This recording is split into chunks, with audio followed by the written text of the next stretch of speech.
दोस्तों नमस्कार। 4 PM पर आप सभी का बहुत बहुत स्वागत है। मैं हूं आपका दोस्त मयूर जानी। दोस्तों हम प्रोफेसर अभय कुमार दुबे जी के साथ देश की बात करते हैं और ये हम दिन में कम से कम एक बार रोज करते हैं। आज भी करेंगे और उनसे अब जो राजस्थान में हो रहा है, क्योंकि आज देखिए आज 23 तारीख है, तो 23 तारीख के दिन जो है मतलब वो जो चुनावी मंचों से जो प्रचार होता है या फिर रैलियां होती है या आप कह दें रोड शो होते हैं, तो वो सब तो फिर आज शाम से भी नहीं कर पाएंगे। अभी से मतलब हो ही गया समय, ऑलमोस्ट हाँ हो गया है, तो नहीं कर पाएंगे। अब घर घर जाके आप प्रचार कर सकते हैं और फिर वो 2 दिन जो है, मैं उसको कत्ल की रात कहता हूँ हमेशा। मेरा मानना ये होता है कि जो ये 2 दिन में होता है ना, जब सब प्रचार ठप हो जाते हैं, वो 2 दिन जो है उसको कत्ल की रात होते हैं। उसमें बहुत सारी जो है गड़बड़ होने वाली घटनाएं होती है, उस पर भी बात करेंगे। और कुछ ऐसे मुद्दे आए हैं राजस्थान के हमारे सामने, उस पर भी बात करेंगे। तो अभय जी को हमने आमंत्रित कर दिया, वो आए हुए हैं। सर आपका बहुत बहुत स्वागत है देश की बात में। धन्यवाद धन्यवाद। सर एक वीडियो देख रहा था मैं 2 मुद्दे हैं उस पर आऊंगा, लेकिन उससे पहले एक बात आपसे करना चाहता हूँ जी। आज अमित शाह साहब जो है वो राजस्थान में अपना चुनावी सभा कर रहे थे, नाथद्वारा में थे जहां तक मुझे ठीक से मालूम है। तो वहां वो मंच से वो जो कुछ दिनों से उन्होंने लाइन पकड़ी हुई है, वो लाल डायरी से लेके फिर अशोक गहलोत पर निजी प्रहार करना और सचिन पायलट को विक्टिम बताते हुए उनकी तरफदारी में कांग्रेस की घोर निंदा करना और फिर राजेश पायलट के साथ क्या क्या अन्याय किए गए थे उस पर भी बात करके गुर्जर समाज को भटकाने की या तो बहलाने की कोशिश करना, ये सब हो रहा था। और अमित भाई फुल फॉर्म में मंच से गोले दाग रहे थे। ठीक है, वहां का एक वो स्थानीय विधायक है, नाम मुझे मालूम नहीं उनका, वो जब भाषण चल रहा था मंच से खड़े हुए। अब ये आज तक मुझे नहीं लगता कभी भी ये शाह या मोदी की सभा में कभी हुआ होगा। और तो कहते हैं परिंदा भी पर नहीं मार सकता है, वो जब खड़े होते हैं तो ये विधायक खड़े हुए और थोड़ा दूर जो जिस वो पोडियम पे खड़े होकर बोल रहे थे माइक पे, तो 4-5 फीट दूर होकर उन्होंने कहा, जिसको माइक ने पकड़ लिया। तो वो वीडियो अभी दोपहर के बाद से बड़ा वायरल हो रहा है। तो उसमें वो कहते हुए सुनाई दे रहे हैं कि साहब आप जो है वो गहलोत और सचिन पायलट के खिलाफ कुछ मत बोलिए, हम हार जाएंगे क्योंकि लोगों को इस तरह की बातें यहाँ पसंद नहीं आती है, और कुछ भले ही बोलिए, ये मत बोलिए। तो शाह को शायद पहली बार जो है चुनावी मंच पर किसी ने टोका, एक विधायक, उनके लिए तो विधायक क्या है, खिलौना है और कुछ नहीं है। तो एक ये हालत हुई कि उनको नैरेटिव चेंज करना पड़ा सर, ये हुआ है। तो मुझे लगता है कि वो जो निंदा रस की गुत्थी बना के जो पूरे देश को चटा रहे हैं इतने सालों से, अब शायद उस रस को पीने का मन नहीं कर रहा है लोगों का, या तो अब लोग ऊब चुके हैं या तो थक चुके हैं, ऐसा भी हो सकता है। पर अब 2 मुद्दे हैं सर, उस पर बात करनी है इस आज के एपिसोड में। एक तो लाल डायरी की बातें बहुत होती है, अब कुछ दिनों से वापस फिर से पहले भी हो, 4-5 महीने पहले बहुत सुनने में आ रहा था। अब जो है फिर से प्रधानमंत्री खुद उसका जिक्र कर रहे हैं, अमित शाह खुद उसका जिक्र कर रहे हैं। और ये लाल डायरी वाला मुद्दा क्या है, एक तो आप ये दर्शकों को जरा पहले समझाइए, और उसके बाद फिर मैं आऊंगा। एक दूसरा मुद्दा है पर वो अशोक गहलोत से जुड़ा है, पर पहले इस पर आप समझा दें दर्शकों को, तो फिर दूसरे मुद्दे पे आता हूँ सर। मयूर जी, व्यक्तिगत रूप से मेरी राजनीतिक भ्रष्टाचार के जो मसले होते हैं उनको समझने में बड़ी दिलचस्पी रहती है। भ्रष्टाचार विरोधी आंदोलन के दौरान हम लोगों ने टीवी पर और मीडिया के दूसरे मंचों पर कंधे से कंधा मिलाकर, इसमें भारतीय जनता पार्टी वाले लोग भी हमारे साथ रहते थे, हम लोगों ने कांग्रेस की बड़ी धुलाई की। लेकिन बाद में जब भारतीय जनता पार्टी सत्ता में आ गई तो फिर भारतीय जनता पार्टी को हमारी बातें नापसंद आने लगी। अब समस्या क्या है? समस्या ये है कि अगर भ्रष्टाचार का कोई मुद्दा वास्तव में दमदार है तो उसमें दिलचस्पी पैदा होती है और उस मुद्दे के इर्द गिर्द हमें भी अपनी बात कहने की इच्छा होती है। लेकिन जो लाल डायरी वाला मुद्दा है वो मेरी निगाह में पूरी तरह खोखला लगता है, और उसका सीधा कारण ये है। लाल डायरी, एक तो आप देखिए जिस तरह से लिखी गई है, ऐसा लगता है कि लगभग कोई अनपढ़ व्यक्ति है जिसे हिंदी का शब्द लिखने के बाद उसके ऊपर रेखा खींचने की भी आदत नहीं है। हैंड राइटिंग उसका बहुत बुरा है। दूसरे उसमें इस तरह की तमाम बातें हैं कि आज मैं इस करवट सोया, आज मैंने गर्म पानी पिया, वगैरह वगैरह, इस तरह की बातें हैं। उसी में कहीं कुछ ये लिखा हुआ है कि कोई एक व्यक्ति आया जो अपने आप को सोनिया गांधी का भाई बताता था, उसकी आवभगत की गई, उसको ठहरने का बंदोबस्त किया गया।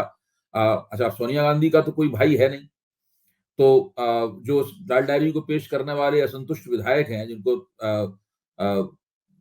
अशोक गहलोत ने मंत्रिमंडल से निकाल दिया था, तो वो कहते हैं कि इसका मतलब वो कोई दलाल रहा होगा। इस तरह की बहुत सी बातें लिखी हुई हैं। उस लाल डायरी में कहीं भी कोई तथ्य नहीं है। जब इस डायरी की तुलना हम लोग हवाला डायरी से करते हैं, जैन हवाला डायरी से करते हैं, तब आप देखिए उस जैन हवाला डायरी में तो लोगों के नाम थे, नेताओं के जो इनिशियल्स में थे, हैं, लेकिन जैसे एल के अडवाणी के नाम में लाल कृष्ण एल के लिखा हुआ था, उनके नाम के शुरुआती अक्षरों से लिखा हुआ था। उनके उसके आगे सामने रकमें लिखी हुई थी। आरिफ मोहम्मद खान जो इस वक्त केरल के राज्यपाल हैं, उनका नाम भी था और उनके नाम के आगे बहुत बड़ी रकम लिखी हुई थी। शरद यादव का नाम उसके अंदर था। और जिन जिन लोगों के नाम उसमें थे, उन लोगों ने कभी भी इस बात का खंडन नहीं किया कि ये नाम उसमें गलत लिखे हुए।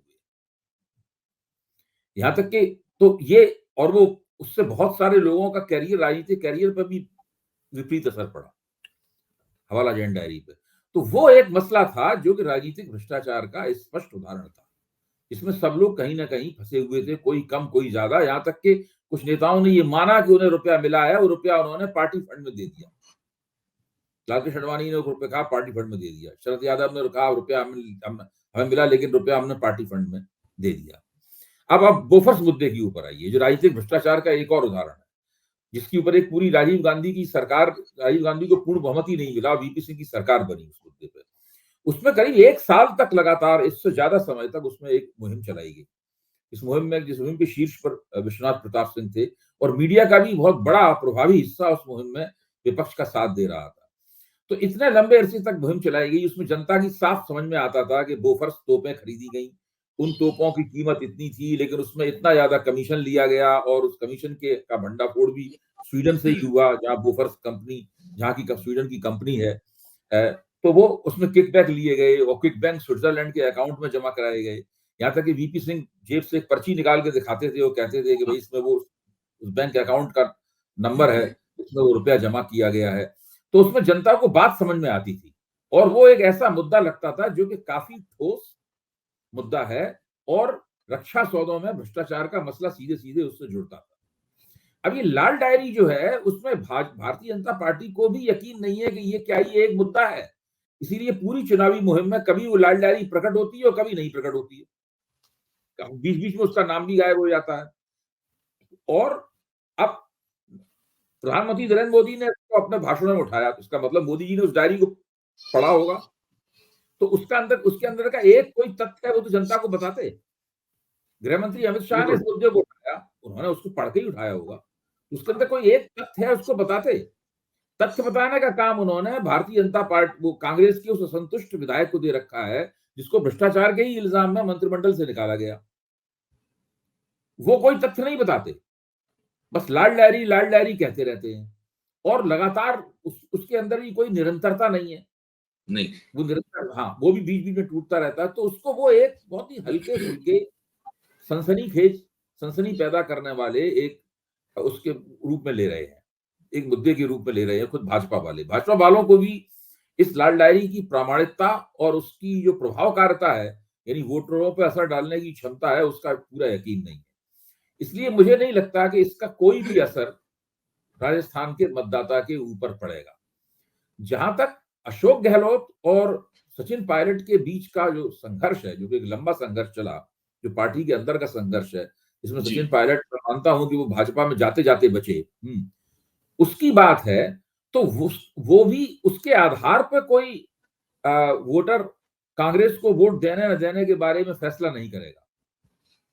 देखिए, अगर गुर्जर मतदाता मंडल को इस बात का रंज है कि भाई उनके नेता सचिन पायलट को वायदे के मुताबिक मुख्यमंत्री नहीं बनाया गया, अगर इस बात का रंज है, तो जाहिर है कि उनमें कुछ ना कुछ इस बात को लेकर रोष होगा।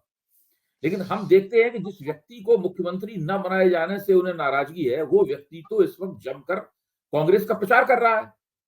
बिल्कुल। और इसमें वो कोई किंतु परंतु नहीं है।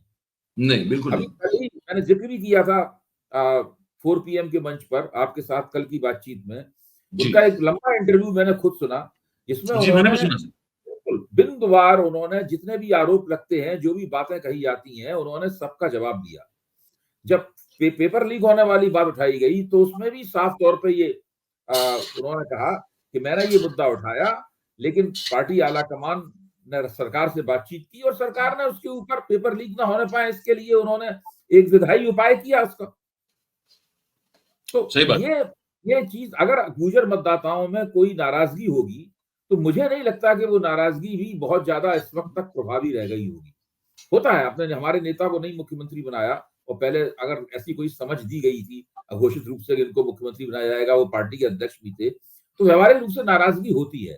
लेकिन जब वो नेता खुद ही जम के प्रचार कर रहा है तो मैं हो सकता है कि पिछली बार की तरह गुर्जर वोट ना मिले कांग्रेस को, लेकिन ऐसा भी नहीं है कि वो सारे गुर्जर वोट भारतीय जनता पार्टी के अंदर चले जाएंगे। नेता कोई भाजपा में तो गया नहीं है। और आप सोचिए इस बात को, अगर गुर्जर मतदाता भाजपा में चले जाएंगे तो उससे सचिन पायलट का भला होगा। गुर्जर मतदाता को मतलब इससे सचिन पायलट का भला तो उससे नहीं होने वाला है। सचिन पायलट तो भारतीय जनता पार्टी के नेता नहीं है। ये भारतीय जनता या फिर इस प्रकार की कोई साजिश चल रही हो कि वो सारे गुर्जर मतदाता भाजपा को वोट दे देंगे और बाद में सचिन पायलट भी भाजपा में आ जाएंगे, फिर भाजपा उनको मुख्यमंत्री बना देगी। ऐसा तो कहीं होता नहीं है। सचिन पायलट तो ये सारी की सारी बातें जो की जा रही हैं, जो उन विधायक महोदय ने अमित शाह से कहा और लोगों ने धोखे में उसको सुन लिया क्योंकि माइक ने उनकी आवाज पकड़ ली, तो उसके पीछे यही भावना रही होगी कि अगर वो इस तरह की बात कहेंगे तो देखिए भारतीय जनता पार्टी राजस्थान के चुनाव में मुझे ऐसा लगता है कि फंस गई है। उसको पूरा यकीन था ये चुनाव हम आसानी से जीत जाएंगे, क्योंकि राजस्थान में पिछले 30 साल से एक लॉ नियम है, एक पार्टी जीतती है दूसरी हार जाती है, अगली बार वो पार्टी बदल जाती है। इस बार जिस तरीके से अशोक गहलोत चुनाव लड़ रहे हैं और उन्होंने बहुत जम के अपना पैर अंगद की तरह जमा कर भाजपा को चुनौती दी है, उससे लगता नहीं है कि भाजपा को इस चुनाव में आसानी होगी। भाजपा शायद अभी भी जीत सकती है, लेकिन वो कितनी जीतेगी और अशोक गहलोत कितनी सीटें प्राप्त करेंगे, इस बात के बारे में कोई भी गारंटी के साथ नहीं कह सकता। राजस्थान से जो खबरें आ रही हैं, जो समीक्षाएं आ रही हैं, जो समझ मिल रही है हम लोगों को, वो समझ यही है कि राजस्थान का चुनाव फंसा हुआ है और उसमें कुछ भी हो सकता है। भाजपा भी जीत सकती है और अशोक गहलोत के नेतृत्व में कांग्रेस भी जीत सकती है। जहां तक छत्तीसगढ़ और मध्य प्रदेश का चुनाव है, उसके बारे में कोई शक नहीं है। उस चुनाव में कांग्रेस भारतीय जनता पार्टी से आगे है और तेलंगाना के चुनाव में भी कांग्रेस बहुत पराक्रम के साथ चुनाव लड़ रही है। अगर सबकी निगाहें तेलंगाना और राजस्थान के चुनाव पर लगी हुई हैं, इस चुनाव का जो फैसला होगा वो कांग्रेस के भविष्य की भी हमें जानकारी देगा और साथ में 2024 के लोकसभा चुनाव के बारे में भी वो अपने आप में एक बहुत बड़ा इशारा होगा। बिल्कुल सर, बिल्कुल सी बात है। और गहलोत ने भी जो है एक प्रेस वार्ता में कहा इस मुद्दे पर कि ये अचानक अब उनको जो है मतलब ये गुर्जरों में क्या भावनाएं बहकाने की कोशिश कर रहे हैं। बोले जब वो गुर्जर आंदोलन चल रहा था और 72 गुर्जरों की जान चली गई थी गोली लगने से, तब तो कुछ उन लोगों ने किया नहीं था। बोले उसके बाद तुरंत मेरी सरकार बनी तो मैंने तो प्यार से समझ बूझ के बातचीत करके वो पूरा आंदोलन जो है वो निपटाया था और कभी मैंने लाठीचार्ज भी होने दिया। तो बोले किस मुंह से गुर्जरों के राहबर बनने की बात कर रहे हैं। तो वो भी काउंटर, हर चीज में काउंटर हो रहा है और बढ़िया काउंटर हो रहा है इस बार कांग्रेस की ओर से, ये देखने को मिल रहा है। अब सर आते हैं एक और बयान पर कि अशोक गहलोत ने उसी प्रेस में एक और बात कही कि भाई मैं जब 2017 में गुजरात का चुनाव प्रभारी था कांग्रेस का और उस समय तो मैंने बहुत करीब से वो चुनाव कवर किया हुआ है। तो उन्होंने कहा कि भाई नरेंद्र भाई तब गुजरात की जनता को अपने चुनावी भाषण में ये कहते थे कि एक मारवाड़ी आया है गुजरात में और हमको भारतीय जनता पार्टी को हराने की बात कर रहा है। अगर आप मारवाड़ी की सुनोगे तो मैं गुजराती हूँ, मैं गुजरात छोड़ के और किसको अपनी बात सुनाऊंगा। इस पर फिर गहलोत ने कहा कि क्या अब मैं ये कहूं कि ये गुजराती आया है राजस्थान में तो आप उनकी सुनोगे, मैं तो आप ही का हूं, आप मेरी सुनोगे। तो ये अब बड़ा अजीब सा लगता है भाई जी कि एक देश है, इसके सब राज्य हैं, इसमें ये, और ये सच है कि वो बोले थे उस समय, ये बात सच है कि उन्होंने ये भेद करना शुरू किया है। अब जो बातें लौट कर वापस उन तक आ रही है ना, वो वही अब वो उसके लिए वो तैयार दिखाई नहीं दे रहे हैं। क्योंकि आपने 9 साल तक एक आदमी जिसका नाम राहुल गांधी है उसके लिए दुष्प्रचार करने में कुछ भी बाकी नहीं छोड़ा। एक औरत जिसका नाम सोनिया गांधी है उसके लिए कुछ पता नहीं कौन कौन सी हद तोड़ के आपने बोला, ये सब ठीक है, लेकिन आपको अगर कोई पनौती कह देता है तो आप तिलमिला जाते हैं। वैसे ही आपने ये सब मतलब डिवीजन जिस तरह का है और भाषा का अमर्याद उपयोग वो भी आप ही ने शुरू किया, मतलब कि भारतीय जनता पार्टी ने और उनके नेताओं ने। तो अब जब 2017 में वो बोले थे कि एक मारवाड़ी आया है, तो मारवाड़ भी तो इस देश का ही भाग है, राजस्थान का हिस्सा है। तो मारवाड़ी आया है तो ये बोलने की जरूरत क्या थी? पर अब क्योंकि वो बोल चुके हैं तो गहलोत ने भी बड़े मतलब एक लाइट वे में एकदम कहा कि मैं ऐसा बोलूं तो क्या सही रहेगा? ये किस तरह की नहीं, मैंने भी अशोक गहलोत का वो वक्तव्य सुना है और उन्होंने बहुत मुस्कुराते हुए पुरमजाक अंदाज में अपनी बात कही है। मैं तो उनकी बात को सुन के ये सोच रहा था और मेरे कुछ मित्रों ने भी मेरी बात की तस्दीक की कि अगर अशोक गहलोत शुरू से ही राजस्थानी अस्मिता का, राजस्थानी पहचान का सवाल उठाते तो भारतीय जनता पार्टी को और मुश्किल हो सकती थी। राजस्थानी पहचान कुछ खास तरह की पहचान है। आपको ध्यान होगा विजयदान देथा राजस्थान के बहुत बड़े कहानीकार हुए। उन्होंने कहानी लिखी थी दुविधा, इसके ऊपर 2 हिंदी में फिल्में बनी। बाद में उन्होंने कहा कि वो हिंदी में नहीं लिखेंगे, वो राजस्थानी में लिखेंगे, मारवाड़ी में लिखेंगे और हिंदी में एक चिट्ठी भी नहीं लिखेंगे। तो उनकी एक बड़ी, राजस्थानियों की एक अपनी अलग पहचान होती है, उनका अपना अलग इतिहास है। लेकिन अशोक गहलोत ने ऐसा नहीं किया जिस तरह नरेंद्र मोदी ने गुजराती अस्मिता का सवाल उठाकर वहां पर राजनीति की गुजरात में, बाद में फिर पूरे देश के वो प्रधानमंत्री हो गए। तो ये अशोक गहलोत ने ऐसा कभी नहीं किया। तो अशोक गहलोत इस तरह देखा जाए तो तुर्की बतुर्की हर मोड़ पर, हर मुद्दे के ऊपर भारतीय जनता पार्टी को वैसा ही जवाब दे रहे हैं जैसा जवाब उसे दिया जाना है। और ये जिस तरह की लड़ाई चल रही है वो बहुत दिलचस्प है, ये लड़ाई। और अशोक गहलोत की सरकार की रेटिंग अच्छी है काफी, एक मुख्यमंत्री के तौर पे उनकी अपनी रेटिंग बहुत अच्छी है, उनकी सरकार की भी रेटिंग अच्छी है। अब उन्होंने 5 साल सरकार चलाई है, कुछ ऐसे काम जरूर हुए होंगे इससे कोई एक नाराज है वगैरह वगैरह। तो ये मानना है कि उनकी सरकार के खिलाफ कोई एंटी इनकम्बेंसी है, उनके दुश्मन भी इस बात को नहीं मानते। सब लोग कहते हैं कि गहलोत ने काम तो किया है। दूसरी तरफ एक बात कही जाती है कि जो लोकल एमएलए है, स्थानीय एमएलए है, उसके खिलाफ कांग्रेस के कुछ एंटी इनकम्बेंसी है। तो उसमें अशोक गहलोत ने काफी एमएलए बदले भी हैं, काफी विधायकों का टिकट बदला भी गया है और काफी का नहीं भी बदला गया है। इसीलिए वो एंटी इनकम्बेंसी बंद हो, उसका ज्यादा असर ना हो, इसीलिए वो कहते हैं कि हर सीट पे मैं चुनाव लड़ रहा हूं।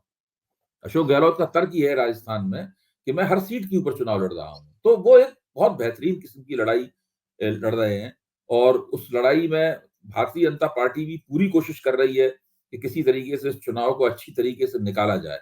लेकिन मैं तो ये मानता हूं कि भारतीय जनता पार्टी राजस्थान के चुनाव में 2 तरह से नुकसान उठा सकती है। एक तो इस तरह से नुकसान उठा सकती है कि वो चुनाव हार जाए और दूसरे इस तरह से नुकसान उठा सकती है कि वो चुनाव ठीक से न जीते, चुनाव फंस जाए वहां पर। अब देखिए 3 तारीख को क्या परिणाम निकलता है। मेरा मानना है कि राजस्थान में चुनाव फंसा हुआ है और भारतीय जनता पार्टी के लिए, नरेंद्र मोदी के लिए और अमित शाह के लिए ये राज्य आसान राज्य नहीं है। और सर अंतिम एक आपसे बात पूछना चाहता हूँ। जैसे मैं कह रहा था कि ये जो 2 रातें हैं वो मेरे ख्याल से वो कत्ल की रातें हैं। वहां घोषित रूप से कुछ नहीं होने वाला है, अघोषित रूप से बहुत कुछ होने वाला है। क्या हो सकता है? आपको क्या लगता है? नहीं, देखिए ये जो सवाल उठाए जा रहे हैं, जैसे लाल डायरी वाला सवाल उठाया जा रहा है, लाल डायरी वाला सवाल खास तरह का सवाल है। इसके अंदर भारतीय जनता पार्टी किसी भी हद तक जा सकती है। लाल डायरी को बहाना बनाकर ईडी सक्रिय हो सकती है। हो सकता है कि कल तक ये खबर आए कि ईडी ने कहीं कोई छापा मार दिया, क्या कर दिया, तो कुछ भी कर सकते हैं कि चुनाव जीतना उनका प्रमुख उद्देश्य है। और इस बात को अभी अशोक गहलोत ने कहा कि जो महादेव ऐप वाला मसला था, महादेव ऐप वाले सवाल के ऊपर तो ये छत्तीसगढ़ के मुख्यमंत्री को गिरफ्तार करने की योजना पर भी अमल कर सकते थे जी। तो किसी भी हद तक जा सकते हैं। देखिए क्या होता है, क्योंकि हम लोगों को, जैसे अंग्रेजी में कहते हैं, we have to keep our fingers crossed. तो वो हम लोगों को जो है ना अपनी आंखें पूरी तरह खुली रखनी पड़ेंगी और राजस्थान की परिस्थिति को बहुत ध्यान से देखना होगा। बिल्कुल बिल्कुल सर। बहुत बहुत धन्यवाद सर। आपने 2-3 जो महत्वपूर्ण मुद्दे हैं आज की तारीख में जो बहुत ही सांप्रत है, उस पर आपने बात की दर्शकों से और आपका जो पॉइंट ऑफ व्यू समझाया। मैं उम्मीद करता हूं कि आप लोग सब जो ये कार्यक्रम हमारा देख रहे हैं, आप लोगों का बहुत प्यार मिल रहा है देश की बात को। अभय सर की जो ये कार्यक्रम है उनके साथ हम बैठ के बात करते हैं, उनको ऐसे ही स्नेह जो है बनाए रखें। और हमेशा हम आपसे कहते हैं कि आप इस कार्यक्रम को देखने के बाद आपके मन में जो भी सोच या विचार हो, तो आपका ही मंच है, खुला मंच है, कमेंट बॉक्स जो है हमारा, उस पे आप कमेंट करें, लिख के हमको भेजिए। बात आपको अगर हमारी पसंद आ रही हो तो फिर हम आपसे कहेंगे कि आप इस वीडियो को लाइक करें, ज़रूर करें। इस वीडियो की लिंक को आप शेयर करें ताकि मैक्सिमम लोगों तक ये बातचीत जो है वो पहुंच जाए। और हमारी जो चैनल है 4 PM उसको सब्सक्राइब करें, अपने आसपास के लोगों से करवाएं। और हमारी सभी प्रादेशिक चैनल जो है वहां भी आपको उस प्रदेश की बहुत ही सच्ची और सही खबर, सटीक खबर आपको सुनने देखने को मिलेगी। वहां भी जाके आप सब्सक्राइब कीजिए। और वो जो ज्वाइन का बटन आप देख रहे हैं वो अगर दबाएंगे तो हमारी पत्रकारिता को आपकी ओर से प्रोत्साहन मिलेगा, समर्थन मिलेगा। ये कहना था। और बाकी तो हम हमेशा धन्यवाद करते ही हैं, क्योंकि आप सब लोग जो है समय निकाल के हमारे साथ इस कार्यक्रम में जुड़ते हैं, इसलिए बहुत बहुत धन्यवाद। Thank you very much. नमस्कार।